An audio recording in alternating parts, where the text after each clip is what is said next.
back to the White Belt Toolbox. This is episode 5 on dealing with range. So, in any combat sports altercation, be it boxing, wrestling, MMA, there is a distance where the fight isn't happening, you're too far away. There's a distance where we're too close and one person's already got like grips and controls over the other person. And then you have this middle distance between too far away and grips have taken place. And it's that distance there where the hand fighting happens.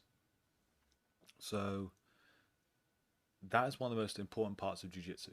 That is what's going to determine whether you get to do the techniques that you want to do or someone does the techniques to you.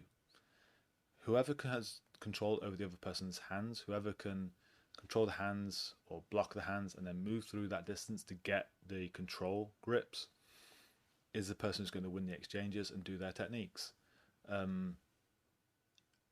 In sparring, if it was like more that I need to win, I'm going to limit the amount of time that I spend in that distance, because the better hand fighter will win the exchange and get their grips and then do the technique. Watch the last session in this series on relaxing and play to understand how to actually train hand fighting.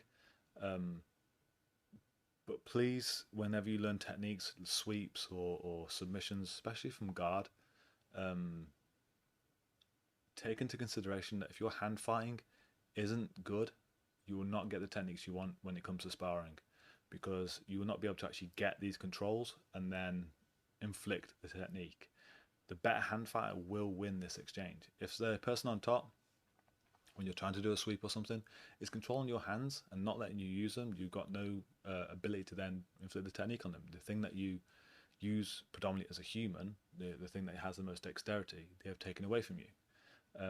If you become very good at controlling their hands and then flicking to closing the range down and actually getting then control grips, you will win a lot of those exchanges. You will get your techniques to work.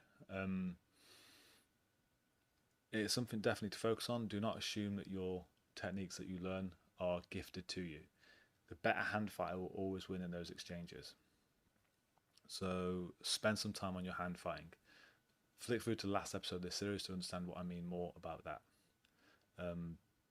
Thank you for your time. Look out for episode 6.